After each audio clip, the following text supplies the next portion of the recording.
কিছু যিনারা চেষ্টা করতেছেন, বিভিন্ন অজুহাত খুঁজতেছেন বা অজুহাত বানাতে চেষ্টা করছেন, যাতে করে নির্বাচন পিছানো যায় অথবা নির্বাচন না করা যায়। আপনারা যদি এটা করেন, বাংলাদেশের জনগণ কিন্তু ভাইরা মানবে না। আপনারা যদি নির্বাচনে না আসেন, কিছু আসে যাবে না। নির্বাচন কিন্তু হয়ে যাবে ইনশাআল্লাহ তাআলা। আপনারা কি বাংলাদেশের ভবিষ্যৎ প্রধানমন্ত্রী হিসেবে কাউকে দেখতে চান? কাকে দেখতে চান? কাকে দেখতে চান?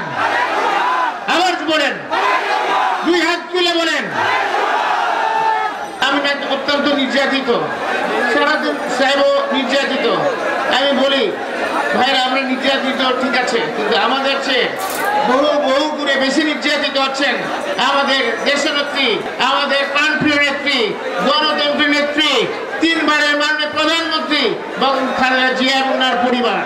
ওনার যে নেতৃত্ব সীমাহীন, উনি কোনো কারণ ছাড়া মিথ্যা মামলায় 8 বছর কারাবাস করেছেন। ওনার ছোট ছেলে আরাফাত রহমান কোকো নির্যাতন, নিপীড়নের, মানসিক নির্যাতনের কারণে শাহাদাত বরণ করে।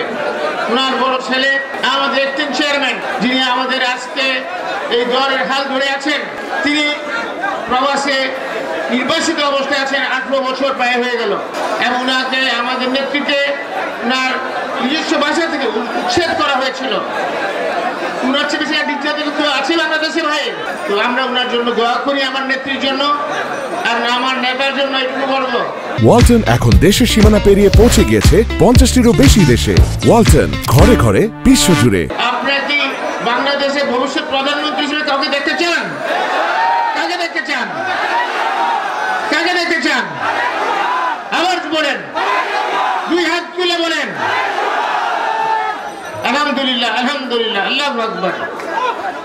আজকে যখন নির্বাচনের তারিখ ঘোষণা হলে একটা রোডম্যাপ ঘোষণা হয়েছে, সরকার প্রস্তুতি নিচ্ছে, সেই মুহূর্তে কিছু যিনারা চেষ্টা করতেছেন, বিভিন্ন অজুহাত খুঁজতেছেন বা অজুহাত বানাতে চেষ্টা করছেন, যাতে করে নির্বাচন পিছানো যায় অথবা নির্বাচন না করা যায়। ভাইরা আমার, আপনাদেরকে বলতে চাই, আপনারা যারা এই কর্মের সাথে লিপ্ত, আপনারা যদি এটা করেন, বাংলাদেশের জনগণ কিন্তু ভাইরা মানবে না। বাংলাদেশ জনগণ কিন্তু নির্বাচনমুখী, জনগণ কিন্তু একটা সঠিক নির্বাচনের জন্য অপেক্ষমান আছে। আপনারা যদি নির্বাচনে না আসেন, কিছু আসে যাবে না। নির্বাচন কিন্তু হয়ে যাবে ইনশাআল্লাহ তাআলা, আল্লাহর রহমত হবে। এবং আপনারা যদি না আসেন, আমার ভাই, আমার বন্ধু বলছেন আপনারা হারিয়ে যাবেন। আমি বলি না, হারাইলে ভাই আপনারা হারানোর পর্যায়ে চলে যাবেন।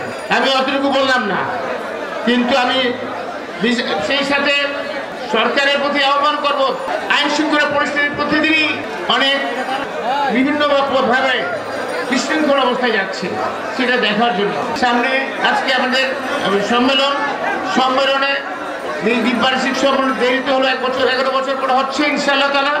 এই সম্মেলনে আপনারা এমন ব্যক্তিত্বকে নির্বাচিত করবেন যিনি ত্যাগী এবং যিনি পরিশ্রমী, দলের জন্য নিবেদিত প্রাণ, এবং যিনি দলের জন্য ভবিষ্যতে আমাদের দলের জন্য কিছু কর্ম দিতে পারবেন, কর্ম দেবেন, যিনি পরীক্ষিত, এরকম লোককেই আপনারা বেছে নির্বাচিত করবেন। এই বলেই আমার বক্তব্য শেষ করছি। আল্লাহ হাফেজ। বাংলাদেশ জিন্দাবাদ। বাংলাদেশ।